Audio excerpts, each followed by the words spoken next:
One more late night review before I go to bed.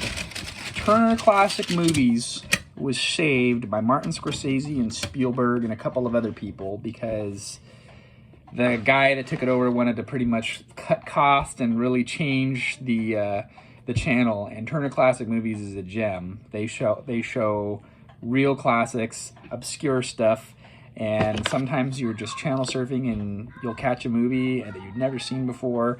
And today they were doing a whole day of Sunday matinee, and it was all Barbara Stanwyck roles. And this particular film has one of my favorite actors in it. It's from the Golden Age of Cinema, 1954, directed by Robert Weiss. Executive Suite. I could have sworn it would have been a Billy Wilder film. 103-minute runtime. This is the type of movie that my mother would really enjoy, and she probably has enjoyed it. And I'll probably send her this video, and she'll know all about it. It's black and white, and my 9-year-old son it was hard for him, but he was like, whoa, black and white, that's really old. And I said, yep, not common in the modern era. When my dad was growing up, that's the only type of TV they had. I don't think my dad had a color TV until the late 70s. Times have changed.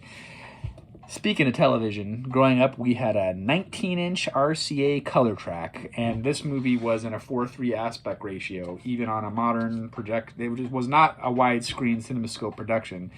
So, beautifully filmed. Interesting tidbit. So we're going to kind of talk about the plot because this is a very famous movie from what I read, but there wasn't a lot of content on it. The screenplay writer, it was originally based off of a 1952 novel by Cameron Hawley of the same name, but this movie differs tremendously. The screenplay was the first screenplay written by this guy, Ernest Lehman, who was originally a journalist, and then he would go on to write Sabrina, which I've reviewed here, starring Humphrey Bogart. One of my favorite movies. He wrote the screenplay for Alfred Hitchcock, North by Northwest, one of my top 10 probably. And he also wrote the Academy Award Best Picture winner story, West Side Story. So this Ernest Lehman, he got his writing chops right out of the bat. He wrote a stupendous movie with a budget of $1 million. It grossed over $3 million, and it was number one at the box office for 4 weeks in 1954. The premise of this movie is there's this main guy that was the CEO of a furniture company called the Treadway Corporation. You don't ever see him. Right at the beginning of the movie, he drops dead. And my cousin Eric always says, if you die at work today, even if you're beloved, they will replace you tomorrow. And that is kind of the premise of this movie. No matter who you are and how popular you were, the movie unfolds with all these famous A-list actors of the day. William Holden is one of the main ones, and Barbara Stanwyck, like I mentioned earlier.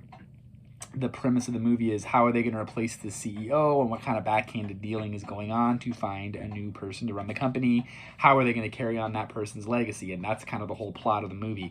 The lovely June Allison plays the wife of William Holden. And I believe, side note, William Holden's best friend was Ronald Reagan. And William Holden died tragically alone, hit his head in his apartment, and bled to death. Interesting tidbit. I don't think he had yet been in Sunset Boulevard. I think this is pre-Sunset Boulevard, but I'm not sure.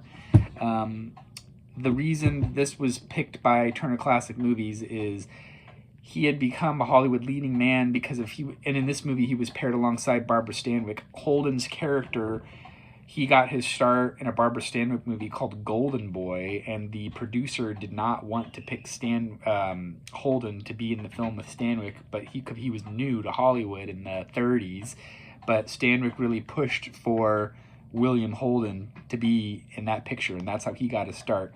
So that's kind of another pairing of them together, and that was his first role, was in a Barbara Stanwyck movie in her younger years in the 30s. Anyway, I liked the way it was shot. I liked the character development. The characters were really good in this movie. You see a lot of their raw emotion and stress as they're going through this stressful time as a company, having to pick someone else to run it. They purposely did not have a musical score for the film. The sound editor or the producer or whoever, they picked sound effects to cause emphasis, like the screeching of tires, the chiming of a bell of a clock. So and I didn't realize that until after I read about it, that there was no soundtrack.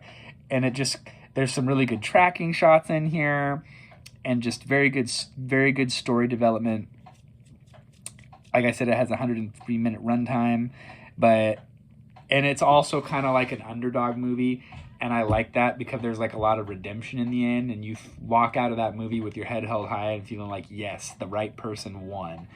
And that's why I'm going to give it the rare 5 out of 5 rating. And IMDb gives it 7.4 out of 10. Rotten Tomatoes, 100%. That's crazy to me. You do not see that a lot. Google users, perhaps there are just not enough people that have seen it. There's only 83% for that. But you know what? This is a great movie. I think it's one of those golden age of Hollywood feel-good story classics. Like the Barbara Stanwyck character, there was a supporting actor that I believe played the secretary. She won Best Supporting Actress at the Academy Awards for that role. Dang it, I didn't write her name down. There's just a lot of great character actors in this movie, and a lot of A-listers for the era. Walter Pidgeon was in it.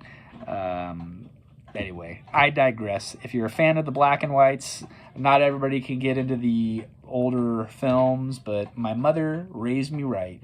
So I enjoyed this film, and I will have to rewatch North by Northwest soon. Until next time, we will see you then.